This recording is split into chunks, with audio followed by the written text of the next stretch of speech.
जी मेरे अच्छे स्टूडेंट्स, यहाँ से बताएं कंडक्टिविटी को कैसे डिफाइन कर सकते हूँ।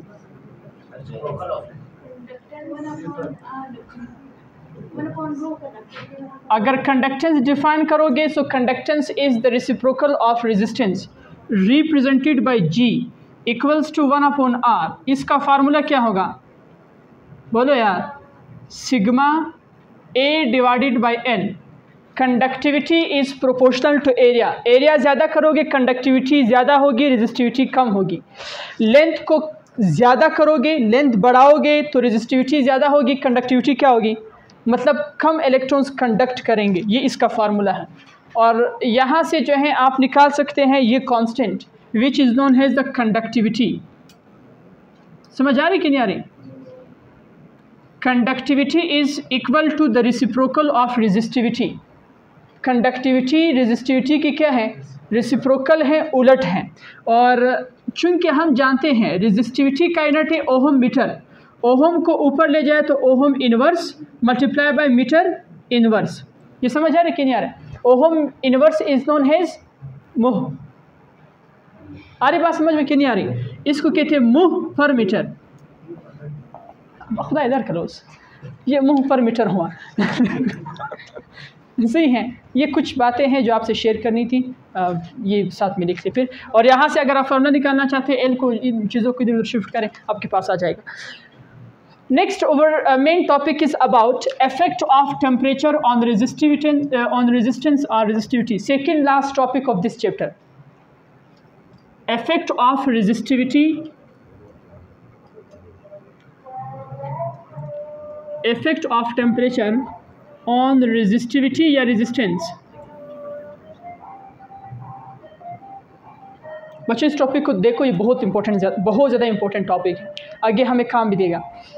ये थोड़ा सा जल्दी अगर कोई लिखना भी चाहे लिख लें, या नहीं लिखना चाहते ना लिखें। Effect of temperature on resistivity किस तरह से होती है, इसको ज़रा देख लें। सवाल ये है कि आया टेम्परेचर के तब्दील होने से, इंक्रीज़ या डिक्रीज़ होने से रेजिस्टिविटी के ऊपर फ़र्क पड़ता है कि नहीं? इस सवाल का सिंपल जवाब है जी हाँ, बिल्कुल फ़र्क पड़ता है। इसी वजह से तो हमने दो मटेरियल्स इंट्रोड्यूस करवाए थे, ओहमिक और नॉन ओहमिक। हम जानते हैं कि जब let's say for example if we are talking about the conductor, जिस तरह से हम कंडक्टर की अगर बात करें तो अगर आप टेम्परेचर कंडक्टर का बढ़ाएंगे तो उससे उसकी रेजिस्टिविटी यानी वो हीट अप ज़्यादा हो जाएगा। क्यों? क्योंकि इलेक्ट्रॉन के कोलिजन के चांसेस क्या होंगे, ज़्यादा। अगर इलेक्ट्रॉन्स पहले ऐसे वाइब्रेट कर रहे थे तो अब उनकी वाइब्रेशन क्या हो जाएगी, तेज़ हो जाएगी। सही है। तो पहले ऐसे ऐसे कर रहे थे, अब ठाक इधर उधर उधर सब कुछ चीज़ जो हैं वो क्या हो जाएंगे, एक दूसरे के साथ काफ़ी ज़्यादा तेज़ी के साथ कोलाइड करेंगे, तो ज़्यादा हीट प्रोड्यूस होगा, रेजिस्टेंस ज़्यादा हो, रेजिस्टिविटी बढ़ जाएगी, रेजिस्टेंस ज़्यादा हो जाएगी। फ्लो ऑफ मज़ीद इलेक्ट्रॉन्स के लिए जो है वो रास्ता उनके लिए काफ़ी ज़्यादा दुश्वार होगा।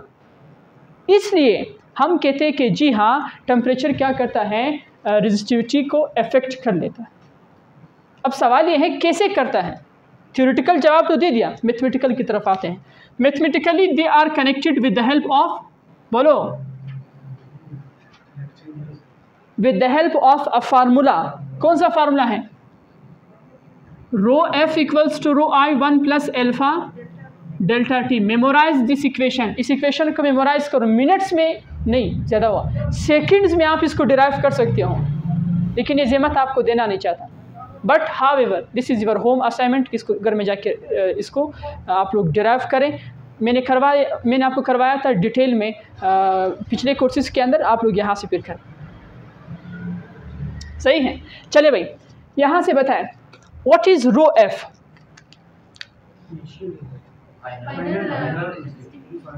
रेजिस्टिविटी, मेरे ख्याल में लोगों को ज़्यादा पढ़ा। एट सम टेम्परेचर, किसी टेम्परेचर पर 40 degree centigrade, 50 degree centigrade, 100 degree centigrade. And what is rho I? Reference resistivity. अच्छा, रेफरेंस रेजिस्टिविटी 0 हो सकती हैं, रो आई 0 के बराबर हो सकती है, इनिशियल रेजिस्टिविटी 0 हो सकती है। क्यों? Because of the collision of electrons with impurities or imperfections. कुछ ना कुछ कोलिजन तो जरूर होगा, लिहाजा रो आई कभी भी 0 के बराबर। इस वजह से जब मैं ग्राफ बनाऊंगा तो उसको 0 से ओरिजिन से स्टार्ट नहीं करूंगा, ये याद रखो। समझ आ रहा है कि नहीं आ रहा? रेफरेंस रेजिस्टिविटी का मतलब ये है, रेफरेंस रेजिस्टिविटी का मतलब ये है कि किसी ख़ास टेम्परेचर से आप मेजरमेंट स्टार्ट करते हो। जिस तरह से उमूमन 20 डिग्री सेंटीग्रेड है, यहाँ से आप अपना पैमाइश क्या करते हैं, शुरू कर देते हैं। इसको कहते हैं रेफरेंस, कि किसी चीज़ को आप रेफरेंस मान के क्या करते हैं, मेजरमेंट फाइनल वाले की करते हैं at some other temperatures. What is one? One is ONE1। What is plus?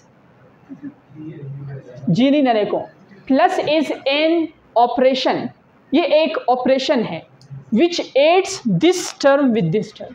Very good. Next one. What is this? Alpha. Alpha. Alpha को क्या कहते हैं? कोएफिशिएंट किसका? ऑफ टेम्परेचर, साथ में कौन मल्टीप्लाई हो रहा है? रेजिस्टिविटी। टेम्परेचर रेजिस्टिविटी इसे कहा जाता है, रेजिस्टिविटी। समझ आ रहा है कि नहीं आ रहा? कोई मसला वगैरह तो इसमें नहीं है। इस इक्वेशन का रिजल्ट क्या है बच्चों? जो इक्वेशन मैंने लिखी है, इस इक्वेशन का रिजल्ट बताएं। यहां से इंपॉर्टेंट पॉइंट्स बताओ जल्दी जल्दी। रिजल्ट क्या है इस इक्वेशन का? इट मीन्स, बिल्कुल सही कह रहे हो, it means the resistivity increases linearly with temperature. ये तो कांस्टेंट है, एट सम रेफरेंस टेम्परेचर आपने लिया, वो कांस्टेंट फिक्स होगा, तो लिहाजा ये भी कांस्टेंट, ये भी constant. So it means rho is proportional to temperature. Rho increases linearly with, बोलो ना यार, टेम्परेचर। For what?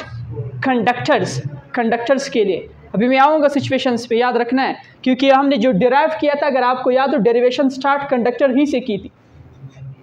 अब हम इसको अप्लाई भी करेंगे आगे, मतलब इंसुलेटर, सेमीकंडक्टर वगैरह पे, और सुपर कंडक्टर्स वगैरह के नाम आपने सुने होंगे। सो इट मीन्स रेजिस्टिविटी क्या चीज़, बोलो ना बच्चों, increases linearly with what? With temperature. Straight line 1 power 1, 2 होता क्वाड्रेटिकली, फिर क्यूबिक एंड सो ऑन। क्यों सा तो नहीं है? अब जरा देखिए नेक्स्ट इंपॉर्टेंट पॉइंट, अल्फा हमें क्या बताता है? कोएफिशिएंट ऑफ टेम्परेचर रेजिस्टिविटी हमें बताता क्या है? इसको जरा डिस्कस करना है। बताओ जरा बच्चों, कोएफिशिएंट ऑफ टेम्प रेजिस्टिविटी क्या बताता है हमें? हम क्यों यूज करते हैं अल्फा को?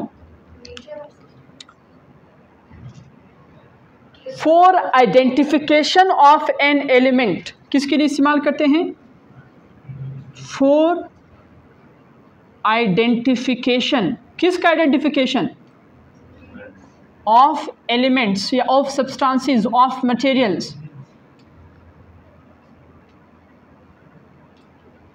क्या मतलब identification? Either the material is conductor, insulator, semiconductor और something else like superconductor. खैर सुपर कंडक्टर तो फिलहाल यहाँ पे डिस्कस नहीं करेंगे, ये इस चीज़ के लिए। अब यहाँ से देखें, alpha can be either positive और negative, but before that how we can define alpha? Alpha को कैसे डिफाइन कर सकते हैं? यहाँ से देखो, रो आई को मल्टीप्लाई करो किसके साथ, और रो आई को इसके साथ भी मल्टीप्लाई करो। रो एफ, रो आई इधर प्लस इस तरफ आके क्या हो जाएगा? रो एफ माइनस रो आई किस चीज़ के बराबर है? चेंज इन रेजिस्टिविटी के बराबर है। अगर मैं लेक्चर देख चुके हो ना, फाइनल माइनस इनिशियल, चेंज के बराबर आ गया। नेक्स्ट वन, डेल्टा टी इधर मल्टीप्लाई है, नीचे आके क्या हो जाएगा? डिवाइड, लेकिन रो आई उसके साथ क्या हो रहा है, मल्टीप्लाई। समझ आ रहा है कि नहीं आ रहा है? डायरेक्टली का कोई इशू वगैरह तो नहीं है। घर में जाके नोट्स को देखो, मैंने आपको काफ़ी ज़्यादा डिटेल से पढ़ा है, लेकिन यहाँ पर भी मैंने आपको बता दिया दोबारा। तो यहाँ से देखो हम अल्फ़ा को कैसे डिफाइन करते हैं, चेंज इन रेजिस्टिविटी, रेजिस्टिविटी में चेंजेस किसके लिहाज से, पर इनिशियल रेजिस्टिविटी जो रेफरेंस के तौर पे आपने माना था, पर चेंज इन टेम्परेचर, जितना टेम्परेचर क्या हुआ है, चेंज हुआ है, T2 माइनस T1। समझ आ रहा है कि नहीं आ रहा है? चेंज इन रेजिस्टिविटी पर इनिशियल रेजिस्टिविटी पर change in temperature is defined as the coefficient of temperature resistivity symbolised has alpha, जिसको हम सिंबल किस चीज़ से लिखते हैं बच्चे, अल्फा से लिखते हैं। कोई मसला तो नहीं है? अच्छा, मुझे एक शेर याद आ रहा है लेकिन वक्त नहीं है, इसमें कोई मसला वगैरह तो बताए बच्चों।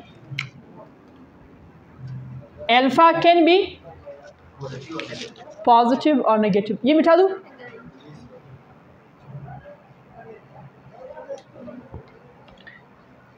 अच्छा बताएं, अल्फा पॉजिटिव होगा तो क्या होगा? हाँ, तो पहले तो ये बताओ अल्फा पॉजिटिव का मतलब क्या है?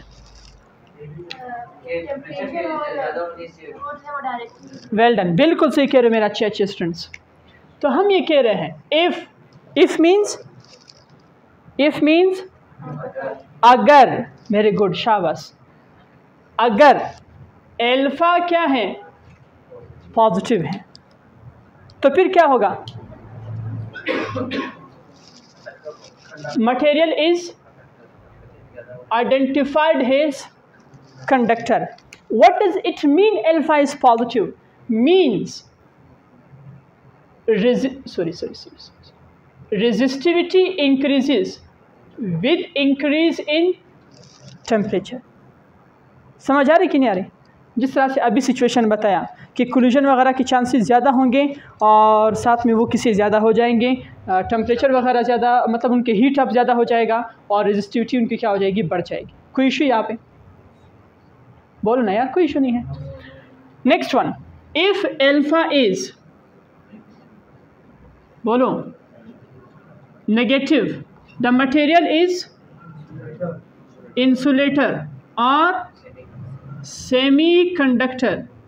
बोलो मेरे अच्छे स्टूडेंट्स, अल्फा नेगेटिव मीन्स, माशाल्लाह, वेरी गुड। रेजिस्टिविटी इंक्रीज तब होगी जब टेम्परेचर क्या होगी, डिक्रीज। सेमीकंडक्टर की एग्जांपल मैं आपको पढ़ा चुका हूँ इलेक्ट्रॉनिक्स में, जर्मेनियम और सिलिकॉन का मैं आपको पढ़ा चुका था। At room temperature at 0 kelvin -273 degree centigrade the semiconductor behaves as an insulator, means it does not conduct the electricity due to the inavailability of electrons, electrons की गैर मौजूदगी की वजह से, फ्री इलेक्ट्रॉन्स की। क्या मतलब था, जब आप टेम्परेचर इंक्रीज करते, रूम टेम्परेचर पे आते हैं, तो टेम्परेचर के इंक्रीज करने से फ्री इलेक्ट्रॉन्स अवेलेबल हो जाते कि नहीं? पहले टेम्परेचर कम था, रेजिस्टिविटी क्या थी, अब टेम्परेचर को थोड़ा ज़्यादा किया, रेजिस्टिविटी क्या हो गई, कम हो गई। क्यों? फ्री इलेक्ट्रॉन्स अवेलेबल हो गए। इधर से जो है वो इलेक्ट्रॉन्स का फ्लो शुरू हो गया, उधर से करंट शुरू हो गया, इलेक्ट्रॉनिक करंट सेमीकंडक्टर में आ गया, होल करंट वगैरह स्टार्ट हो गए। ये सब तो यही प्रोसेस। समझ आ रहे बच्चों के नहीं आ रहे हैं? तो ये आपको कौन बताता है? अल्फा बताता है। So let's discuss the graph. एक और है, चले मैं वो कंसिडर करूं अल्फा के तौर पे नहीं, लेकिन वैसे एक मटेरियल है जिसे क्या कहते हैं, सुपर कंडक्टर्स। मैं ग्राफ बनाता हूँ फिर आपको समझ आ जाएगा। ये इसने सारा मॉडल ख़राब किया हमारा।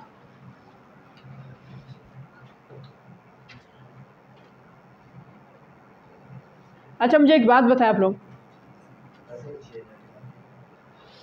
सुपर कंडक्टर है, ग्राफ से कर ले जी। ग्राफ कैसे बनेगा कंडक्टर का? बोलो सारे स्टूडेंट्स। किधर से स्ट्रेट बनेगा यार? कौन है ये कह रहे जो स्ट्रेट बनेगा? नालायक, सही तो कह रहे हो।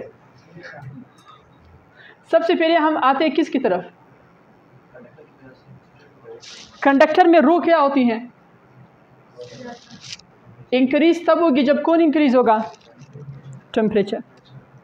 आ रहे समझ के नहीं आ रहा? बोर तो नहीं हो रहे? कोई बोर होना नहीं है।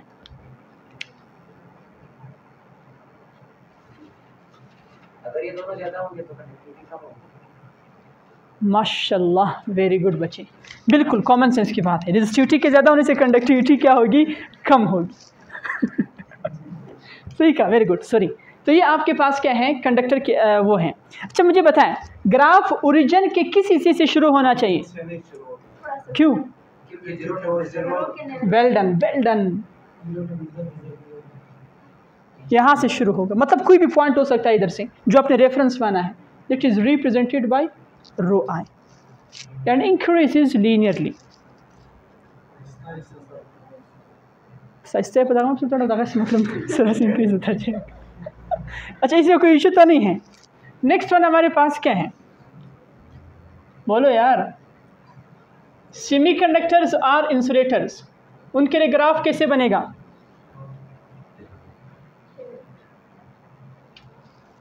रो इंक्रीज तब होगी जब टेम्परेचर क्या हो जाएगा? कम हो जाएगा और कंडक्टिविटी कम होगी। कौन सा ग्राफ बनेगा? कर्व बनेगा, कर्व्ड। अच्छा माशाल्लाह, इंग्लिश सीखा है हम लोगों ने। चले बच्चों, इस तरह से देखो, let's consider this is any initial resistivity rho I. यहाँ से ऐसे भी कर सकते हो। Is fine? Any question? Okay मेरे अच्छे स्टूडेंट्स, ये आपके पास ये हुआ। Third one is very important one, आपके उसमें तो नहीं है लेकिन हो सकता है किसी जगह काम दे। Super conductors. अगर आप फिज़िक्स से लगाव रखने वाले स्टूडेंट्स हैं तो सुपर कंडक्टर्स के हवाले से आप काफ़ी ज़्यादा मालूमात इकट्ठा कर चुके होंगे।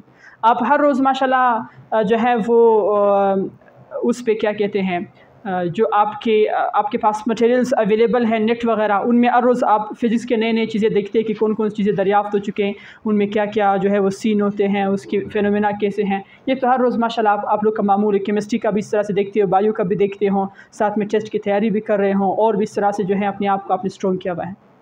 Very good.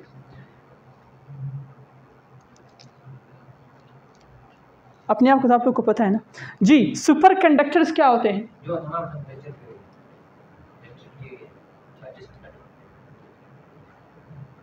वेरी गुड, इधर देखें ज़रा। सुपर कंडक्टर्स ऐसे मटेरियल्स हैं जिनका टेम्परेचर ज़्यादा करने से रेजिस्टिविटी क्या हो जाती है? कम होती जाती हैं।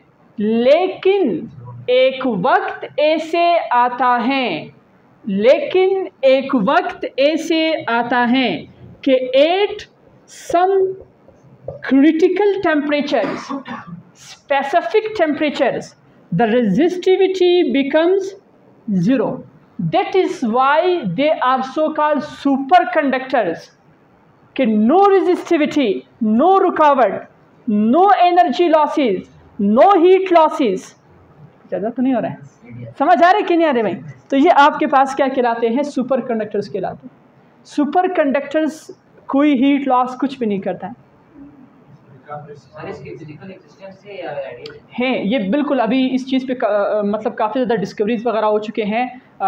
जो जापान जैसे मुल्क वगैरह या अमेरिका जैसे हमारे जो मुल्क हैं उनमें मतलब इस तरह से ये इन चीज़ों के बारे में काफ़ी ज़्यादा उन पे काम हो रहा है। समझ आए कि नहीं यार? अब मुझे जी बस खाली परेशान गुजार रखें। अच्छा, तो इसमें कोई इशू वगैरह तो नहीं है? बोलो बच्चे। जी बच्चे, ये भी कंडक्टर की तरह है, लेकिन ये है कि ये मतलब इसमें कोई हर जगह पे यूज़ कर सकते हो, हर जगह पे यूज़ कर सकते हो। लेकिन शर्त ये है कि ये आ जाए, अवेलेबल हो जाए। फिर यहाँ पे तो अवेलेबिलिटी का क्या कहूँ। बहरहाल अब ज़रा देखो, एक्स एक्सिस पे हमारे पास क्या होता है? टेम्परेचर। वाई एक्सिस पे क्या होता है? रो। डिक्रीज हो रही है, एक वक्त क्या आ जाता है? इस टेम्परेचर के ऊपर कौन सा टेम्परेचर है? Tc, रो क्या हो जाएगी?